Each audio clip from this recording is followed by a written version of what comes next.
From the streets of General Santos to the biggest arenas in the world, this is the Pacquiao Knockout Countdown, where every punch tells a story.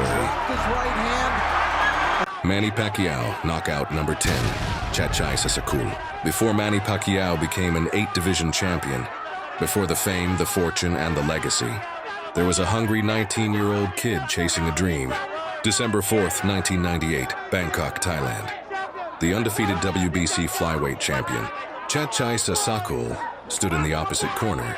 For the first 7 rounds, Sasakul's experience and sharp jab kept Pacquiao on the outside, but Manny kept moving forward. Then in round 8, the moment came. Pacquiao stepped in, unleashed a lightning-fast left hand, perfectly timed, perfectly placed, and Sasakul hit the canvas hard. The referee counted 5, 6, 7, 10. It was over. At just 19 years old, Manny Pacquiao shocked the boxing world and became a world champion for the very first time. From Thailand to the world stage, this was the beginning of the Pac-Man legend. Manny Pacquiao knockout number 9, Jorge Solis. George Solis came into the ring undefeated, confident and ready to test the Pac-Man. But on April 14, 2007, his perfect record was about to shatter. From the opening bell, Pacquiao's speed and power were too much. Solis tried to keep the distance, but Manny kept cutting the ring, landing clean shots to the head and body. By the middle rounds, the body punches began to take their toll. In round 8, Pacquiao unleashed a brutal left to the midsection, followed by a crushing left hand to the chin. Solis went down, unable to recover. The referee waved it off and the fight was over. Another name added to the list. Another highlight for the Pac-Man. This was knockout number 9 in our countdown.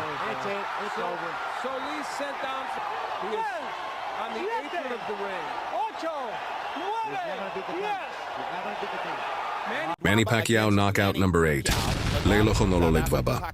June 23, 2001. They called him the Hands of Stone.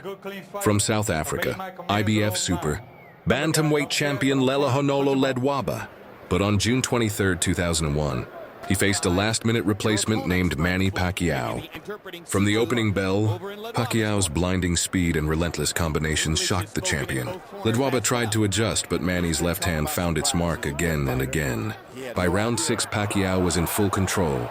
A flurry of punches left Ledwaba defenseless, forcing the referee to step in.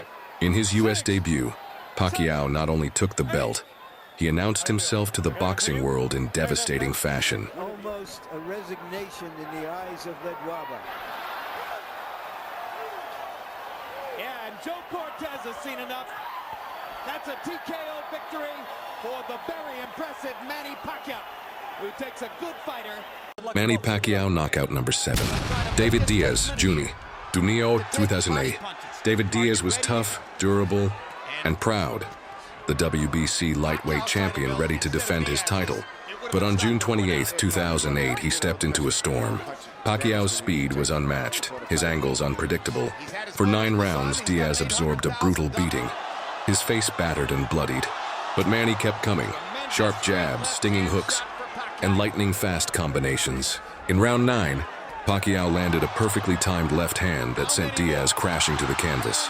The referee didn't need to count, it was over. Manny Pacquiao, now a 5-division world champion.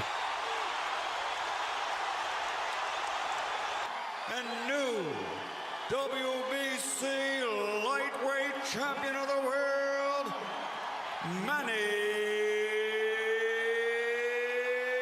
Manny Pacquiao knockout number 6, Eric Morales 3. November 18, 2006, Eric El Terrible. Morales was a warrior, but on November 18, 2006, he faced Manny Pacquiao for the 3rd and final time. From the opening round, Pacquiao came out blazing, landing heavy shots to the body and head. Morales fought back bravely, but Manny's power was too much.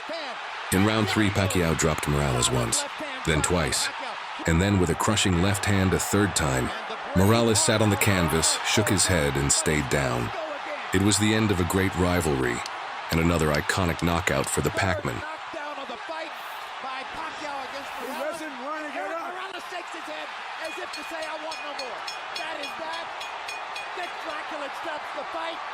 Manny Pacquiao knockout number 5, Miguel Cotto. November. Bradito Usinem. Miguel Cotto was one of the most dangerous welterweights in the world. But on November 14, 2009, he met Manny Pacquiao at his peak. From the first round, Pacquiao's speed and relentless combinations kept Cotto on the back foot. Manny scored knockdowns in the third and fourth rounds, breaking the champion's rhythm. As the rounds wore on, Cotto's face told the story. Swollen, bruised and beaten, in round 12, the referee stepped in to stop the punishment. Pacquiao was now a 7-division world champion, making history once again. Final round, the winner by TKO victory, and new WBO welterweight. Manny Pacquiao knockout. Number 4. Eric Morales 2. January 21, 2006. The first time they met, Morales handed Pacquiao a loss. The second time, Manny came for revenge. From the opening bell, Pacquiao attacked with speed, power, and precision. Morales fought bravely, but as the rounds passed, the pressure became unbearable. In round 10, Pacquiao unleashed a furious barrage, forcing Morales back to the ropes. The referee stepped in. Morales had quit for the first time in his career. It was redemption for Pacquiao, and the start of his dominance over one of Mexico's greatest fighters. Manny Pacquiao knockout number 3. Marco Antonio Barrera Preno. November 15, 2003. Marco Antonio Barrera was a Mexican boxing legend, and few gave Pacquiao a chance.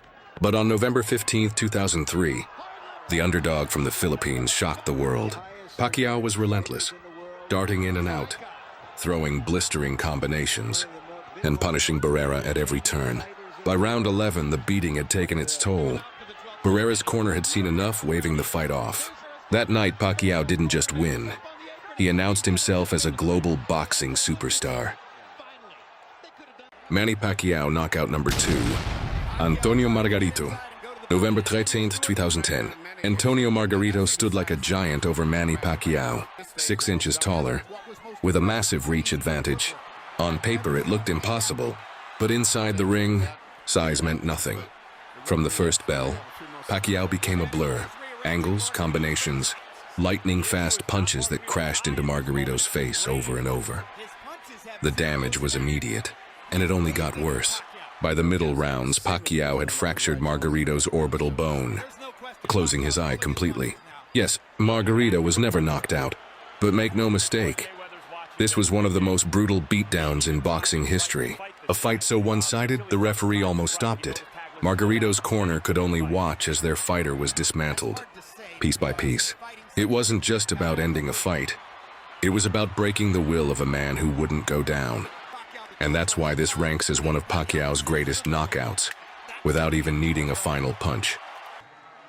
And now, winner of his 8th world champion. Manny Pacquiao knockout number 1.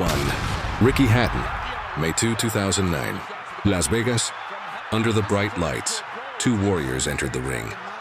Ricky the Hitman Hatton, undefeated at 140 pounds, a bulldozer in the ring, and Manny Pacman Pacquiao, the storm from the Philippines chasing history. From the opening bell, it was chaos. Hatton charged forward, trying to bully Pacquiao. But Manny met fire with fire. The first round was a storm of fists, 2 knockdowns in under 3 minutes. The crowd roared, sensing something historic was brewing. Then, in the second, it happened. Hatton stepped in with his guard down for just a split second, and Pacquiao unleashed a perfect, thunderous left hook. The sound of glove on jaw echoed through the arena. Hatton fell backwards, motionless. The fight was over before his head hit the canvas. It wasn't just a knockout. It was art, it was destruction, and it was the punch that would be replayed for generations. Manny Pacquiao's masterpiece.